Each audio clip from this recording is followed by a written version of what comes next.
who was in that Trump skeptic category, was never a never Trumper, but was never a Trump lover. He's now trying to find his way. How much patience does that chunk of the party have for President Trump, Alex? He's appointed a cabinet that chunk of the party is very happy with. He's taking action as far as keeping the country safe. The country's happy with. He's proposing tax cuts and deregulation, opening up the economy, which I think is the single biggest challenge that's going to renew this economy and get it going again. I think Republicans are very happy with the substance of everything Donald Trump is doing.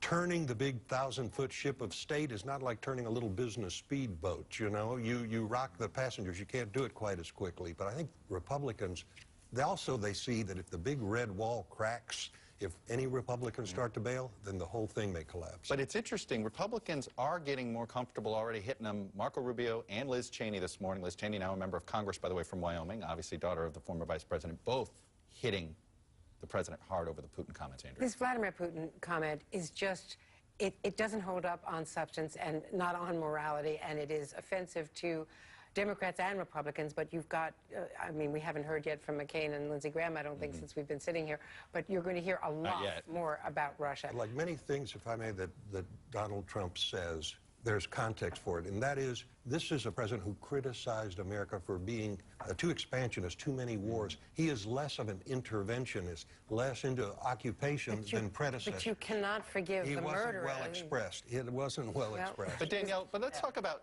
this. It was worse than not well expressed. Let's talk about the style issue, though. Some people will now everybody's going to know you were born in Australia. So I'm going to make you our Australian expert here. Thank you.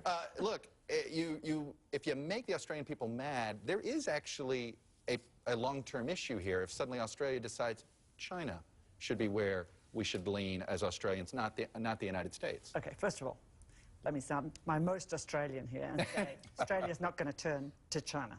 Australia and America are allies, and that's not going to change whether Turnbull is PM or Trump is president. That's not going to change. We have shared interests. I'm not worried about that. I don't think anybody would have said to Donald Trump that he is a terrible person if he had said, hey, I want to pause on this deal with Australia. I don't quite understand why Obama made it. Actually, frankly, I don't quite understand why Obama made it either.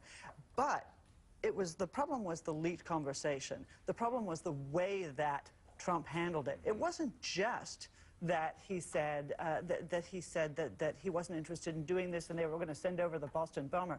It was also that he said worst conversation of the day. I mean, gratuitous, unnecessary. But that's not going to affect the long-term relationship. Not really? Because the economic moves towards China are now really becoming very pronounced in Australia. What troubles me, Chuck, is that we, too many of us, that is, rushed to normalize a racist, sexist, classist campaign that he ran to win this office. And now we seem to be rushing to normalize a Supreme Court process that trampled on the Constitution just a year ago, but now we're into this conversation about how should Democrats handle this. We're normalizing this too fast. We're normalizing a Muslim ban. We're normalizing a religious test. We're normalizing all the things that we've been talking about here today, Alex, and it troubles me what this ultimately means for the future of this democracy if we continue in this town and beyond to normalize this kind of unrepentant behavior. I think we have to put Tavis down as undecided here on some of these issues. Yeah. Look, I think the criticism of Trump as a racist campaign is way beyond the mark. This is somebody, I mean, let's face it, the country, look at what's happening in our inner cities. How much better did Black America's lives get for the last 8 years? It did not. How much better did our public schools get? They did not. So I would say, are there things Donald Trump should not have said? Yes.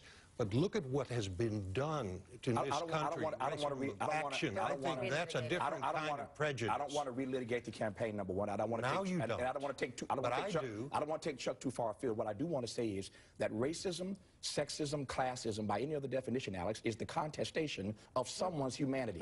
And there are a whole lot of Americans who felt that during that campaign and are feeling it right now with the way we're normalizing this kind of nonsensical behavior. And that is the very pressure, Alex, on the Democrats. No, if this had been a Muslim ban, he would have banned Saudi Arabia. He would have banned Indonesia, but he did not.